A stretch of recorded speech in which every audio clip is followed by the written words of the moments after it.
નમસ્કાર, આપ જોઈ રહ્યા છો નેશન પ્લસ ન્યૂઝ. હું છું આપની સાથે હેતલ ભગત.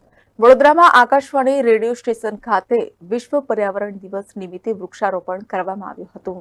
વડોદરા શહેરના મકરપુરા રોડ પર આવેલ આકાશવાણી રેડિયો સ્ટેશન ખાતે વિશ્વ પર્યાવરણ દિવસ નિમિત્તે વૃક્ષારોપણ કાર્યક્રમનું આયોજન કરવામાં આવ્યું હતું. આ પ્રસંગે અતિથિ વિશેષ તરીકે કથક કલાકાર ધીરુ મિસ્ત્રી તથા નિવૃત્ત પોલીસ અધિક્ષક લક્ષ્મણસિંહ વાઘેલા ઉપસ્થિત રહ્યા હતા. તેઓ દ્વારા વૃક્ષારોપણ કરવામાં આવ્યું હતું. આ પ્રસંગે કેન્દ્ર અધ્યક્ષ જગદીશ પરમાર, સહાયક નિર્દેશક અભિયાંત્રિકી વિભાગના અધ્યક્ષ સુરેન્દ્ર કુમાર જૈન, સહાયક નિર્દેશક તથા પ્રશાસન અધિકારી નગીન વાડા અને કાર્યાલયના અધિકારી તેમજ કર્મચારીઓ ઉપસ્થિત રહ્યા હતા. વિશ્વ પર્યાવરણ દિવસ નિમિત્તે આકાશવાણી વડોદરાના સ્ટેશન પ્રમુખ અને કાર્યક્રમ અધ્યક્ષ જગદીશ પરમાર દ્વારા દેશના દરેક નાગરિકે એક વૃક્ષનું જતન કરવું તેવો સંદેશો આપ્યો હતો.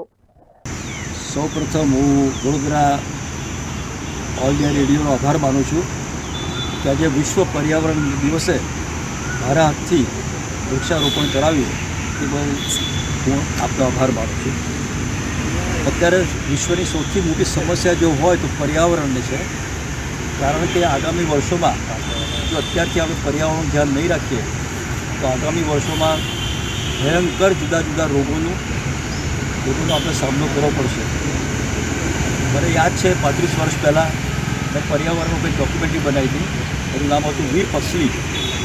વીર પસલીમાં રક્ષાબંધનના દિવસે એક બહેન પોતાના ભાઈને રાખડી બાંધે અને ભાઈ એને કંઈ પણ પુરસ્કાર આપે. તો પુરસ્કારમાં એક સેપલિંગ આપે છે.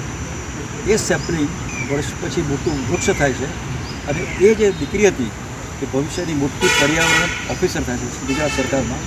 એ ફિલ્મને ગુજરાત રાજ્યનો બેસ્ટ ડોક્યુમેન્ટરી એવોર્ડ મળ્યો હતો.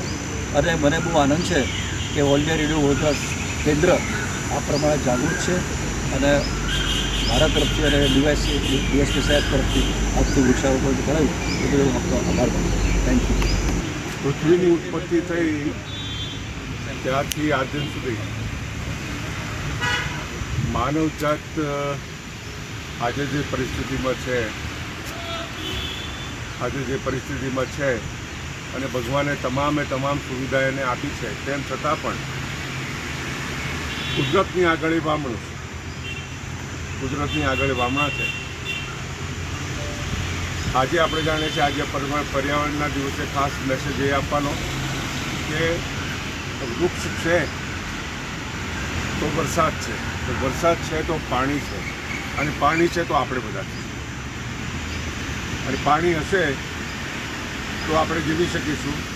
તો આજના દિવસે ખાસ એ મેસેજ આપવાનો કે પોતે જીવો અને બીજાને જીવવા દો અને બીજાને જીવવાના કારણો આપો. આકાશવાણીએ અમને અહીંયા બોલાવીને આ કાર્યક્રમના અમને સહભાગી કર્યા એ બદલ આકાશવાણીનો ખૂબ ખૂબ આભાર અને અમારા વતી શુભેચ્છા. Nation plus news Vadodara.